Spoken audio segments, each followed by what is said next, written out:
kwamba hapo mwanzo kulikuwako neno na pasipo neno hakikutokea kitu chochote.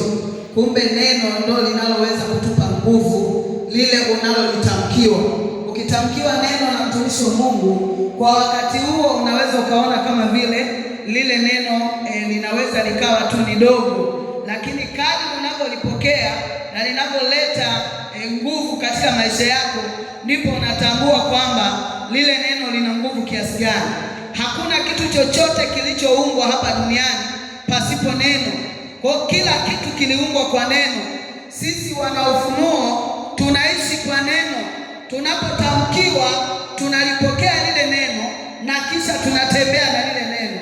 Na ukiishi ukalibeba lile neno ambalo mtumishi wa Mungu amekutamkia, unashangaa baadaye linageuka kuwa mafanikio, linageuka afya, linageuka baraka, linageuka fedha. Kila kitu kilifanyika kwa nini? Hebu sema kwa neno. Sema tena kwa neno. Haleluya. Unaweza ukawa umepitia changamoto nyingi, unaweza ukawa umepitia mapito mengi sana, majaribu mengi sana. Kabla hujafika hapa, na inawezekana ulikuwa umeshakosa msaada. Na msaada wa kwanza ambao tunauangalia, huwa tunaangalia kwa waganga wa kienyeji. Lakini ukishafika ndani ya hema la Mungu, au ukafika mahali ambapo Mungu anaabudiwa, lazima na wewe utambue ya kwamba sisi sasa hivi tunaishi kwa neno. Na neno tunatoa wapi?